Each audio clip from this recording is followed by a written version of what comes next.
है, स्वतंत्र बन के रहना है। मुझे भारतीय जनता पार्टी से कोई एलर्जी नहीं है दोस्त। नरेंद्र मोदी के झूठ से मैं नफरत करता हूं, नरेंद्र मोदी के देशद्रोह से मैं नफरत करता हूं, नरेंद्र मोदी ने जो कहा वो नहीं किया उससे मैं नफरत करता हूं। नरेंद्र मोदी अपने जीवन काल में, मैं समझता हूं, मैं राजनीतिक जीवन 2002 के बाद से लेकर आज तक मैंने उनके पूरी लाइफ को मैंने सर्च कर डाला, एक भी सत्य उन्होंने जीवन में नहीं बोला है। अब राजनीतिक फायदे के लिए कुछ बोलना, उसका फायदा उठाना देश के वो अलग बात है, लेकिन एक भी सत्य नहीं बोला। सत्य इसलिए नहीं कि खुद ही नरेंद्र मोदी ने जो कहा है उसे खुद ही नहीं माना है, जो नरेंद्र मोदी ने खुद ही कहा है उसे खुद ही नहीं किया है। कहा कुछ और है, किया कुछ और है। और इस पर मैं बहुत बार लेक्चर दे चुका हूं, बस इतना ही कहूंगा। आज जो मेरा केंद्र बिंदु है आपको बताने का, समझाने का और आपके सामने रखने का, वो बिंदु ये है कि भारत का जो वर्ल्ड ऑर्डर नरेंद्र मोदी ने संकेत दिया है, आपके सामने रखने की कोशिश की है कि भारत का वर्ल्ड ऑर्डर क्या होगा। ऐसा नहीं होगा जैसा पहले था, ये तो हम भी जानते हैं, लेकिन होगा क्या? तो भारत का वर्ल्ड ऑर्डर अगर नरेंद्र मोदी के हाथों में सत्ता रही, पावर रहा, तो भारत का वर्ल्ड ऑर्डर, वर्ल्ड में भारत का ऑर्डर यह होगा कि भारत गुलाम होगा अमेरिका और चीन का। नरेंद्र मोदी जो भी बोलते हैं उसका अर्थ उनसे, चलिए अगर ठीक है वो पत्रकारों से का सामना नहीं करते, हम जैसे लोगों के विरोध को झेल नहीं पाते, तुरंत हमले कर देते हैं हम लोगों पर, तो लेकिन नरेंद्र मोदी से ही अगर कहा जाए कि आज आपने जो भाषण दिया है, जो कहा है, उसका अर्थ बताइए, उसका मतलब बताइए, तो मतलब कैसे बताएंगे? जब कोई सामने से सवाल आएगा। जैसे उन्होंने जो बातें कही आज वर्ल्ड ऑर्डर, तो वर्ल्ड ऑर्डर की ही बात उनसे पूछ लो कि अब आगे का वर्ल्ड ऑर्डर कैसा होगा। कहने का अर्थ बस उनको लिख के दिया जाता है, वो पढ़ देते हैं। शायद वो मतलब इतिहास के कालिदास से भी बड़े मूर्ख हैं। पूरे देश से गलती हुई है जिसका प्रायश्चित पूरा देश कर रहा है, आज भुगत रहा है, लेकिन भुगत तो रहा है। दोस्तों अब आते हैं, एक ही जगह अटक नहीं जाएंगे, आते हैं दूसरे मुद्दों पर। आपने देखा नरेंद्र मोदी ने आज बजट के बारे में भी कुछ बातें कही। उन्होंने बजट पेश हुआ, बजट के बारे में जो बातें कही, कोई मतलब निरर्थक, कोई मीनिंग ही नहीं है। अगर नरेंद्र मोदी से ही उनको ही उनका बजट का भाषण आज अपनी पार्टी को समझा रहे थे, अपने बजट के बारे में शुरू में कहा कि इसको बोला नहीं जा सकता, कहा नहीं जा सकता, थोड़े में समझाया नहीं था, बिल्कुल सही कहा, लेकिन उनसे ही पूछ लिया जाए कि इस बजट जो आपने कहा आज अपनी पार्टी, अपने लोगों को, इसका मतलब आप बताइए, आपने जो कहा उसका अर्थ बताइए। खैर जब नरेंद्र मोदी बोले तब ना, नरेंद्र मोदी लिखें तब ना, नरेंद्र मोदी पढ़ें तब ना, कुछ नहीं। नरेंद्र मोदी तो टेलीप्रॉम्प्टर पे लिखा आता है और पढ़ देते हैं, खत्म हो गई बात। नरेंद्र मोदी अगर लड़की पढ़ाओ की जगह पटाओ भी बोल देते हैं तो शायद वो लिखा होगा पटाओ, लिख पढ़ दिया, उन्हें पता नहीं कि पटाओ और पढ़ाओ में कितना अंतर होता है। और दुर्भाग्य इस बात का है कि वो नरेंद्र मोदी कभी उसको डिनाई भी नहीं करते। ठीक है पटाओ कह दिया तो पटाओ, मैंने कह सकते हैं आई एम सॉरी, गलती हो गई, माफ कीजिएगा। हम बार बार बहुत बार ऐसे बोलते हैं, मुंह से कुछ निकल गया तो उसको बोलते हैं सॉरी, ऐसे ऐसे ये नहीं है। लेकिन नरेंद्र मोदी उसको जो बोल दिया, भाई अगर लड़की बचाओ लड़की पटाओ, मतलब बचाओ और पढ़ाओ की बात करते करते बचाओ और पटाओ कह गए, पटाओ कह गए लिखा था, इसके लिए पढ़ गए। लेकिन पढ़ गए, जब पता चल गया कि उन्होंने गलत बोल दिया तो उसको कह सकते थे कि गलती से वो बात निकल गई है, हमारा मतलब ये नहीं था। लेकिन अब देश समझे कि वो गलती से निकल गई है। चलिए अगर पूरे देश में एक बूम चलता है लड़की पटाने का, ठीक है, तब नरेंद्र मोदी क्या कहेंगे? लोग कहेंगे ना कि मैंने आपने ही कहा था पटाने के लिए, तो हम तो पटा रहे हैं, गलत कहां है? नरेंद्र मोदी तब भी नहीं कहेंगे कि भाई गलती हो गई, ऐसे कह दिया था, इसका मतलब ये नहीं था, आप ऐसा क्यों कर रहे हो? मैं सिर्फ आपको यह बताना चाहता हूं, नरेंद्र मोदी को यह भी पता नहीं होता है कि वो जो कह रहे हैं वो सही है या गलत। मेरे दोस्तों, चलिए अभी टेक्नोलॉजी के बारे में आगे बताएंगे। तो नरेंद्र मोदी ने आज, मैं सोचा था कि उनके बजट में के बारे में जो अपनी पार्टियों से जो बात कहेंगे कम से कम उसकी व्याख्या करेंगे, लेकिन मैं खुद भी निराश हो गया कि उन्होंने कुछ कहा ही नहीं, तो मैं उसकी व्याख्या क्या करूं। अगर नरेंद्र मोदी से यह कहा जाए, पूछा जाए कि नरेंद्र मोदी जी आपने इस समय यह बात कही थी, आपको याद है? आप जानते हैं जो आदमी लिखता है, जो आदमी पढ़ता है, सोचकर बोलता है, उसे याद रहेगा, लेकिन जो एक कहीं लिखा हुआ है उसको देखकर पढ़ दिया तो उसे कहां से याद रहेगा? अगर नरेंद्र मोदी से यह कहा जाए कि नरेंद्र मोदी जी आपने कहा था कि काला धन आएगा, सबको 15-15, 20-20 लाख रुपया मिलेंगे, सारे काले धन के लोगों को हम जेल भेजेंगे, आपको याद है? आप पूछ के देखिए, पूछने का तो कोई सवाल ही नहीं होता, लेकिन अगर कहीं आप भारतीय जनता पार्टी, मैं भारतीय जनता पार्टी के लोगों के इंडिकेशन कर रहा हूं कि आप भारतीय जनता पार्टी के लोग हैं, आप पूछ के देखिए कि क्या मोदी ऐसा मतलब उनको याद है कि उन्होंने ये बात कही थी? उनको याद नहीं होगा। जब उनकी अपनी बात याद नहीं तो काम कैसे करेंगे? जब उनको पता नहीं है कि जो बोलने जा रहे हैं वो 2 करोड़ रोजगार हम हर, चलिए उन्होंने कहा था काले धन की बात, छोड़ दो काले धन की बात को, दूसरी बात ले लो।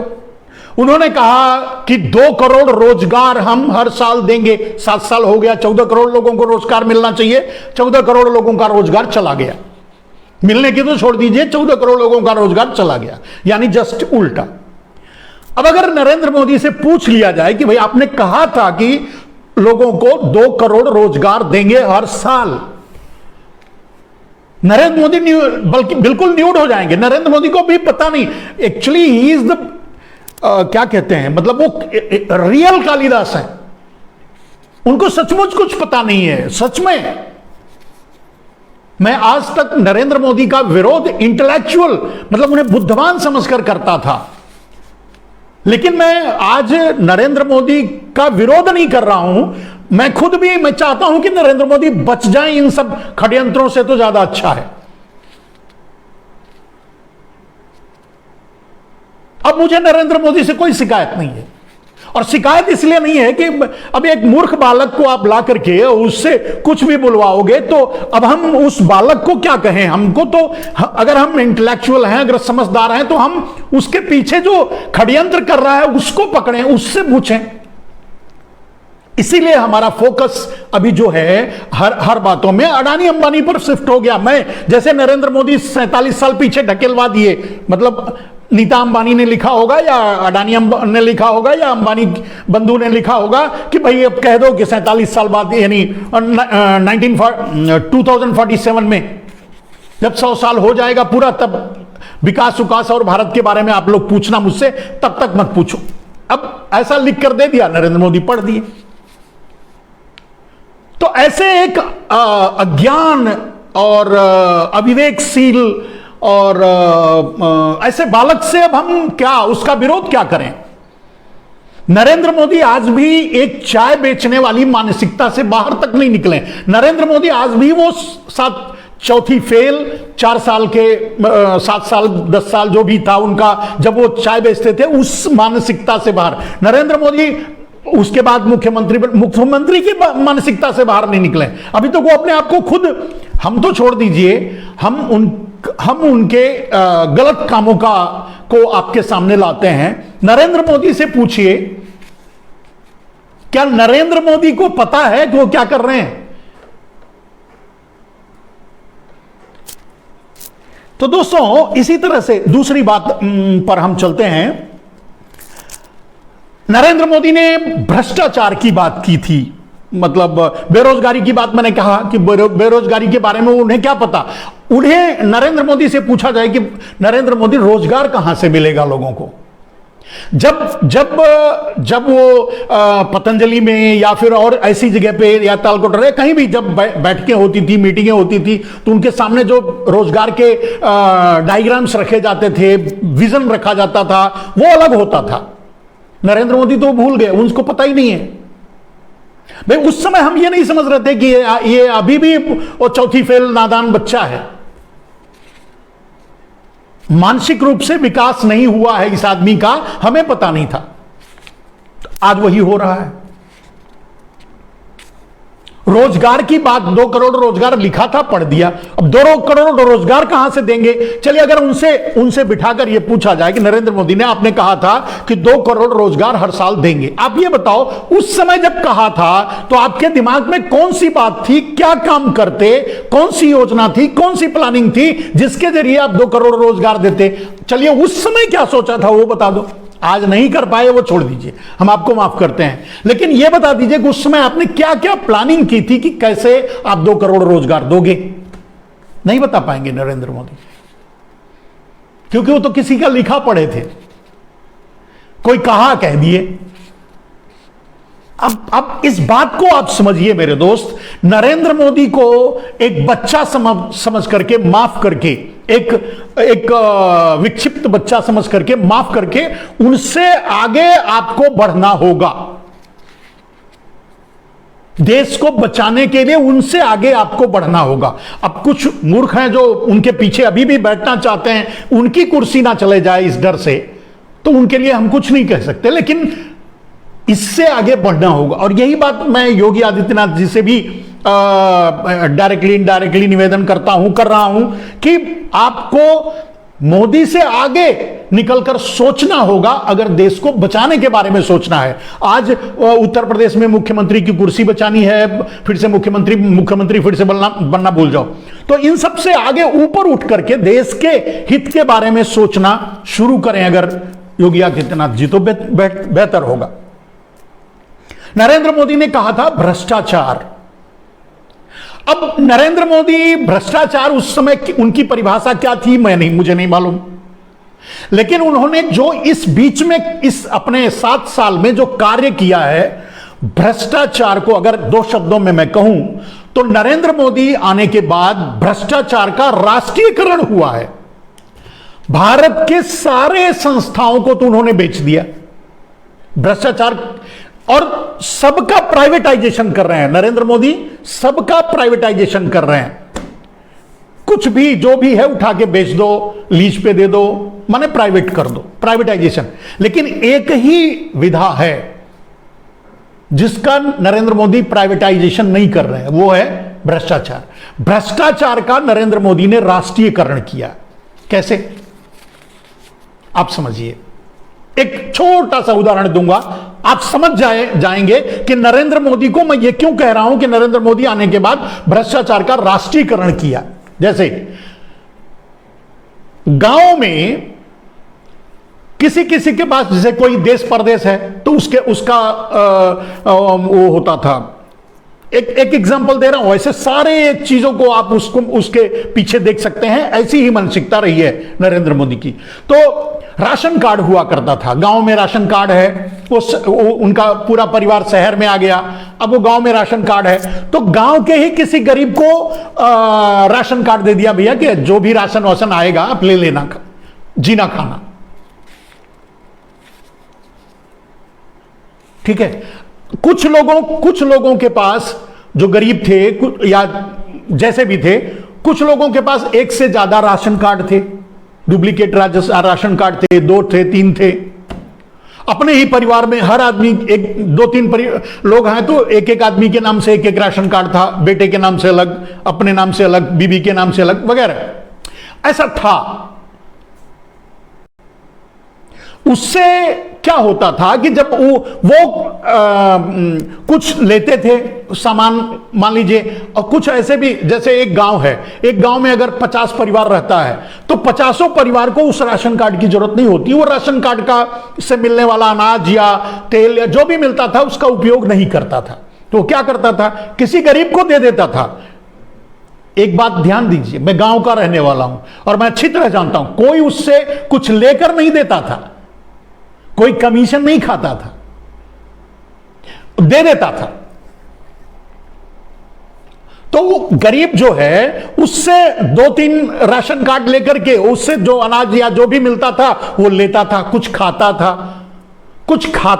कुछ बेच भी देता था बाजार में।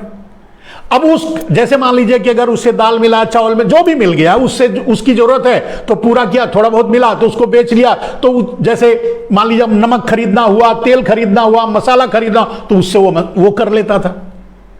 यानी उसका जीवन चल रहा था किसी न किसी तरह से आम आदमी का।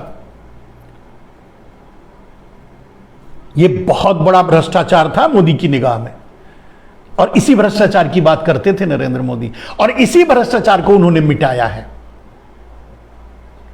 अब एक राशन कार्ड वाला था, अब वहां का बड़ा भ्रष्टाचार क्या था, ग्रामीण क्षेत्रों का, जो बात मेरी समझ रहा है उसको 100% मेरी बात दिमाग में घुसेगी। अगर वो इंसान है, अगर उसको समझ में आ रही है तो वो दूसरों तक भी ये बात पहुंचाए कि नरेंद्र मोदी ने भ्रष्टाचार का राष्ट्रीयकरण कैसे किया। तो आगे बढ़िए। फिर क्या होता था कि गांव में राशन कार्ड वाला, राशन बेचने वाला होता था, मतलब राशन जो बांटता था। अब वो 50 कुंटल अगर कोई अनाज लेके आया तो 30-40 कुंटल बांटा लोगों में, और 2-5-10 कुंटल बेच लेता था। तो वो भी भ्रष्टाचार। वो भी थोड़ा अच्छे कपड़े पहन लेता था, या घर बनवाने की कोशिश करता था, या अपने परिवार को अच्छा गाड़ी वाड़ी खरीद लेता था, स्कूटर वगैरह खरीद ले। ये भ्रष्टाचार था।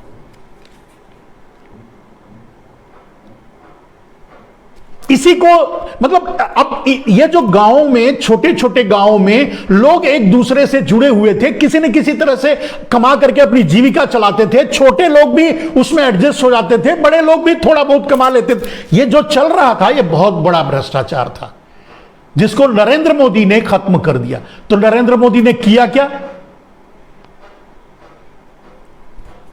भ्रष्टाचार का राष्ट्रीयकरण। अब भ्रष्टाचार कौन करेगा, सिर्फ अडानी और अंबानी करेंगे। कैसे, जहां से राशन ला करके आपके गांव का राशन विक्रेता जहां से राशन लाता था वो था फूड कॉर्पोरेशन ऑफ इंडिया।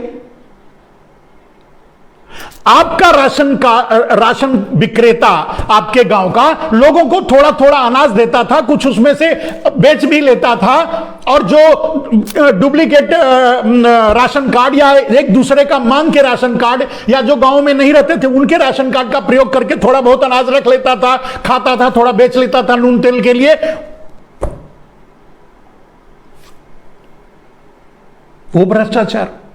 लेकिन अब वो भ्रष्टाचार नहीं होगा, भ्रष्टाचार बंद हो गया। ठीक है, नरेंद्र मोदी ने भ्रष्टाचार पे लगाम कर दिया। अब अंगूठा लगाओगे तब मिलेगा, नहीं अगर गांव में हो तो वो आपका राशन कार्ड बेकार हो गया, वगैरह वगैरह। इस तरह से एक ही बात पे, पॉइंट पे कहूंगा, फिर आप सारी चीजों को इससे जोड़ लेना। फिर क्या हुआ, अब भ्रष्टाचार सिर्फ अडानी अंबानी करेंगे, क्योंकि फूड कॉर्पोरेशन ऑफ इंडिया अब अडानी अंबानी को बेच दिया गया।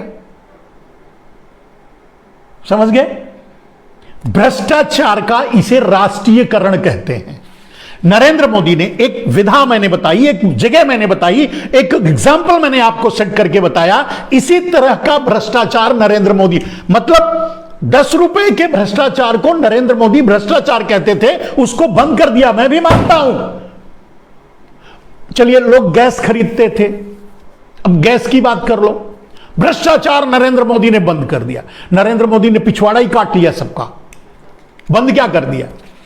अब भ्रष्टाचार क्या था, कोई गैस खरीद लेता था, एक के जगह 2 चार उसके नाम से थे। कभी खरीद लेता था तो अपनी गाड़ी में भी डाल के चला लेता था, खरीद लेता था, उसके पास जो राशन कार्ड से या जिस तरह से पहले जो वितरण आता था उसको मिलता था, उसको ले जाकर के वो अपनी दुकान पर, चाय बनाने की दुकान किया है तो उसमें भी यूज कर लेता था।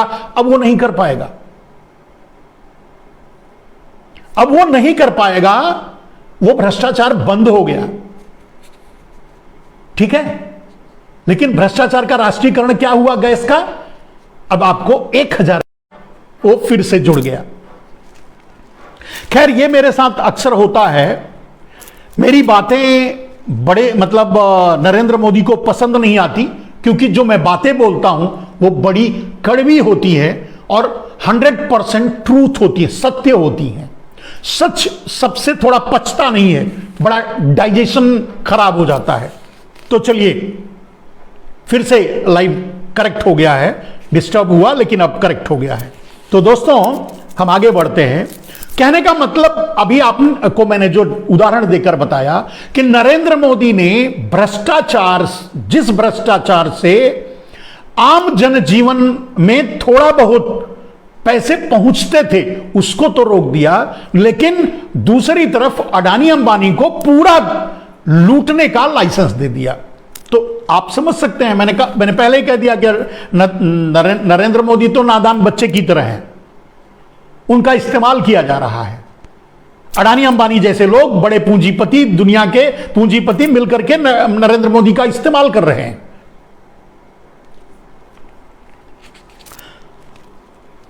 तो मैंने बताया कि नरेंद्र मोदी भ्रष्टाचार के बारे में क्या कहते थे। भ्रष्टाचार अभी भी वो, आज के भी मेरे ख्याल से आज की भी बात में उन्होंने कहा, भ्रष्टाचार की बात उठाई, लेकिन भ्रष्टाचार का मतलब इतिहास में पहली बार अगर नरेंद्र मोदी ने अपने हाथों से सबका प्राइवेटाइजेशन किया लेकिन किसी का नेशनलाइजेशन किया, राष्ट्रीयकरण किया, तो वो है भ्रष्टाचार। भाषणों को उन्होंने यही लिखा था, उनको यही लिख कर दिया होगा, वही उन्होंने पढ़ा होगा। बेरोजगारी को बहुत बड़ा मुद्दा बनाए, भ्रष्टाचार को बहुत बड़ा मुद्दा बनाए, काला धन को बहुत बड़ा मुद्दा बनाए और उसके नाम पर वोट मांगा, प्रधानमंत्री बन गए। वो लिख कर दिया था, इन्होंने बोला, आप उस जाल में फंस गए, आपने वोट दे दिया, नरेंद्र मोदी प्रधानमंत्री बन गए। पीछे जो था वो अपना खेल खेल गया, हम आप फंस गए। हम भी उसी में से हैं। उसी तरह से नरेंद्र मोदी से कहलवाया गया, जो उठाया गया, या भारतीय जनता पार्टी को जिस फ्रंट पे डाला गया, या ये चड्डी गैंग जो है वो भी उन्हीं के द्वारा, अडानी अंबानी के द्वारा ही चलाया जाता है। आप समझ के रखिए, देसी विदेशी ताकतों के द्वारा ही आरएसएस गैंग भी चलाया जाता है। तो इन लोगों ने महंगाई को एक बहुत बड़ा मुद्दा बनाया। महंगाई, पेट्रोल डीजल का दाम, गैस सिलेंडर, राशन पानी, नमक तेल, कुछ सब महंगाई महंगाई महंगाई। और आप जानते हैं, नरेंद्र मोदी जब प्रधानमंत्री बनने वाले थे, जब चुनाव लड़ रहे थे 2013 में, तो महंगाई डायन हुआ करती थी।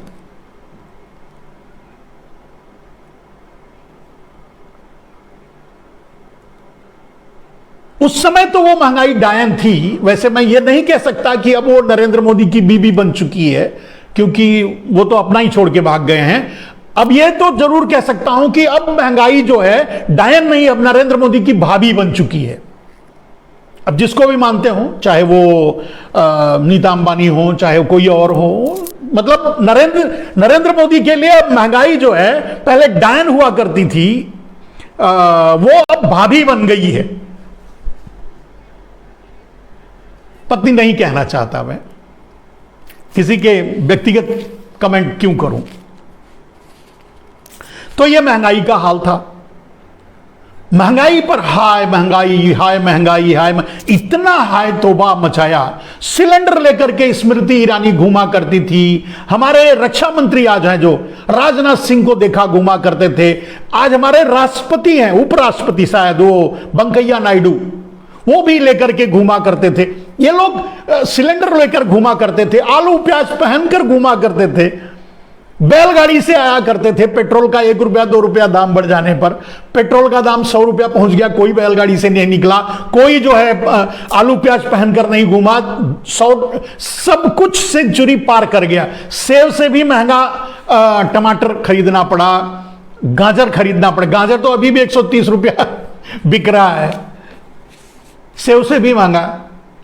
कहने का अर्थ यह है कि महंगाई का प्रारूप बदल गया। असल में क्या था, नरेंद्र मोदी चाय विक्रेता थे, बुद्धि से कमजोर थे, बुद्धि था नहीं। और हमेशा जो षड्यंत्र रचता है, षड्यंत्रकारी को एक मूर्ख ही चाहिए। तो जब पीछे वाले षड्यंत्रकारी अडानी अंबानी जो थे, उनको एक मूर्ख बालक की जरूरत थी, वो नरेंद्र मोदी मिल गए। अब उनको तो लॉलीपॉप दे दिया, जैसे मतलब बालक होता है वो थोड़ा मूर्ख होता है, मंद बुद्धि होता है, और वो छैला जाता है, मतलब नाटक नौटंकी करने लगता है, मुझे लॉलीपॉप दो लॉलीपॉप, तो उसको लॉलीपॉप दे देते हैं लोग ला करके, वो लॉलीपॉप से ही खुश हो जाता है।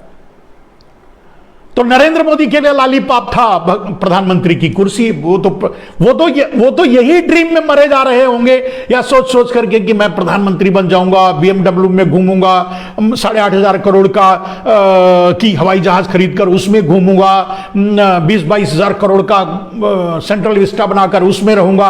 उनको तो रोज मतलब 10 कपड़े बदलूंगा, हर कपड़े की कीमत 10 लाख रुपए से कम नहीं होगी, मतलब करोड़ों के कपड़े रोज पहनूंगा, चश्मा ये वो जो भी होगा सब विदेशी होगा, दुनिया की जितने भी नामी गिरामी कंपनियां हैं उनसे खरीदूंगा। कहने का अर्थ यह है कि नरेंद्र मोदी के अपने व्यक्तिगत सपने, जैसे अब एक चौथी फेल बच्चा है, एक छोटा सा बच्चा है, वो क्या, उसकी कल्पना क्या होगी, मुझे लॉलीपॉप चाहिए, बहुत बोलेगा मुझे चिप्स दिला दो, नहीं तो बोलेगा मुझे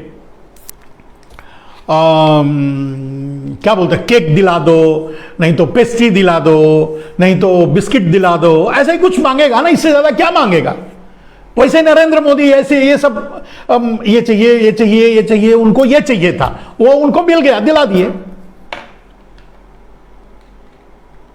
देश को नरेंद्र मोदी को बहला फुसला करके प्रधानमंत्री की कुर्सी पर ठोक पीट करके बिठा करके वो कालिदास की तरह पूरे देश पर कब्जा कर लिया उद्योगपतियों ने।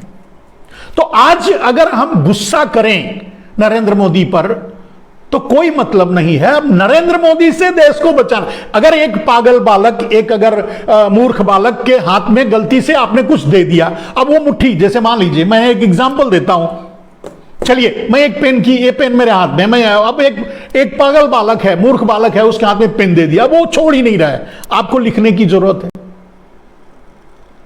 देश का हालत वही है, एक मूर्ख बालक के हाथ में यह पेन पहुंच, लेकिन जो उसके पीछे षड्यंत्र रचकर उसके हाथ में यह पेन दिया है ना, वो चाहता है कि आप कुछ ना लिख सकें, यानी भारत का इतिहास आगे बढ़े ही ना, भारत विकसित करे ही ना, भारत जहां है वहीं रुक जाए, भारत के संसाधनों पर यहां के पूंजीपतियों, इनडायरेक्टली दुनिया के पूंजीपतियों का कब्जा हो जाए, यही उनकी मांग थी, वही उनकी चाहत थी। तो एक मूर्ख बालक को एक पेन पकड़ा दिया, यानी कुर्सी पकड़ा दी, तो अब वो कुर्सी पकड़ के चिपक गया, वो बोलता है मैं नहीं उतरूंगा चाहे कुछ भी हो जाए। नरेंद्र मोदी से कभी किसी ने कहा कि भाई अरे यार तुमसे नहीं चल रहा है तो हट जाना। अभी ठीक है 2 करोड़ रोजगार देने की बात किया, नहीं किया, चल उतर। महंगाई कम करने की बात की, तुमसे नहीं हुआ, चल उतर। भ्रष्टाचार दूर करने की बात की, तुमसे नहीं हुआ, चल उतर। कोई ये बोलने के लिए तैयार है, कोई बोल रहा है, कोई पूछ रहा है, नहीं ना। और पूछेगा कैसे, अब वो तो पकड़ के बैठा है कि वो, अगर नरेंद्र मोदी को कुर्सी से उतारने की कोशिश करोगे तो वो जय श्री राम जय श्री राम जय श्री राम चिल्लाने लगेगा। लोग सोचेंगे अरे यार कौन एक साधारण से बच्चे को मार रहा है, जो राम राम चिल्ला रहा है, उसको भी मारा जा रहा है, उसको भी धकेला जा रहा है। और वो भी आप जानते हैं, मंदिर की बात, मस्जिद की बात, हिंदू मुस्लिम्स की बात, ये कौन करता है? ये वही करवाते हैं षड्यंत्रकारी अडानी अंबानी जैसे लोग। आज मैंने अपने जो पोस्टर डाला तो उसमें डाला था कि बजट पेश किया गया है या अडानी अंबानी की गोद भराई। किसी ने डाला था, मैंने देखा, मुझे पसंद आया, मैंने डाल दिया। तो गोद भराई की गई है। तो सच्चाई यह है कि बजट नहीं पेश किया गया है, अडानी अंबानी की गोद भराई की गई है। यह सच बात है। अब ऐसे ही समझ, अब ऐसे ही इसको समझिए, आपको समझ में आ गया होगा। महंगाई की बात हो गई, गरीबी की बात हो गई, किसानों के आय की बात हो गई। अब नरेंद्र मोदी किसानों के आय को दोगुना करने की, 2022 तक दोगुना कर देने की बात किए थे। 22 आ गया, नहीं कर पाए। अब वो क्या कहते हैं, किसानों की आय दोगुना हम 2047 तक करेंगे। 22 को छोड़ दीजिए, 25 साल माने हम रहेंगे ना रहेंगे। अब उनका सोचिए, अब उनको लिखकर दे दिया गया और उन्होंने पढ़ दिया, 47 की बात कर दी, 25 साल पीछे धकेल दिया। उन्हें खुद भी पता नहीं कि वो क्या बोल रहे हैं। अरे भाई, आप जिस सपने को आज दिखा रहे हो, आप बोल रहे हो कि 2047 में आप हमको पेट भर खाना दोगे। अब हमको पेट भर खाना 2047 में मिलेगा या नहीं मिलेगा, हम किससे पूछने जाएंगे? मान लीजिए अगर आप नहीं रहे, दुनिया से ऊपर चले गए या कुर्सी से नीचे चले गए, तो हम कैसे आपसे पूछेंगे?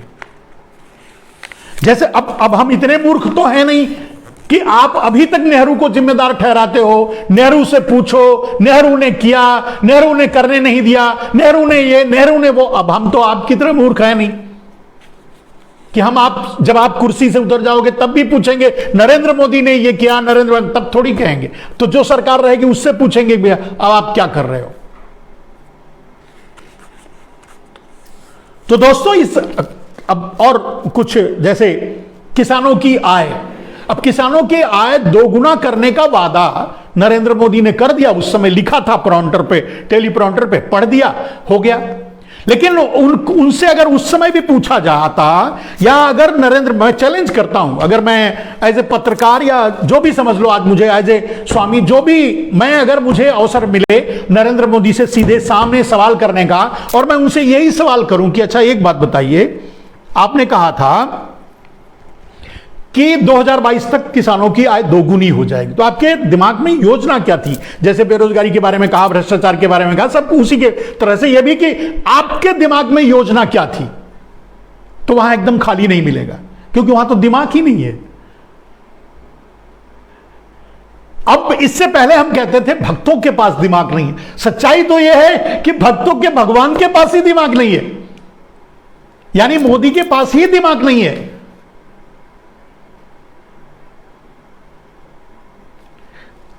उसको कह सकते हैं, मतलब ही इज मेंटली रिटायर्ड, यानी वो अर्ध विक्षिप्त। उनसे ठीक है, अगर वो चैलेंज करना चाहते हैं तो बताएं नरेंद्र मोदी कि 2 करोड़ रोजगार देने का आपके मन में योजना क्या थी जब आपने ये बात लोगों से कही थी। आज छोड़ दीजिए, उस समय योजना क्या थी। तो उस समय जो योजना थी उसमें क्या आप किए और क्या नहीं किए, बात उनका आईक्यू लेवल तुरंत चेक हो जाएगा। अगर आप महंगाई को मुद्दा मानते थे तो महंगाई कम करने की बात जो कहते थे, आपके मन में उस समय किस तरह से महंगाई को कम करने की योजना थी? कोई योजना नहीं थी। जो लिखकर मिलता था पढ़ देते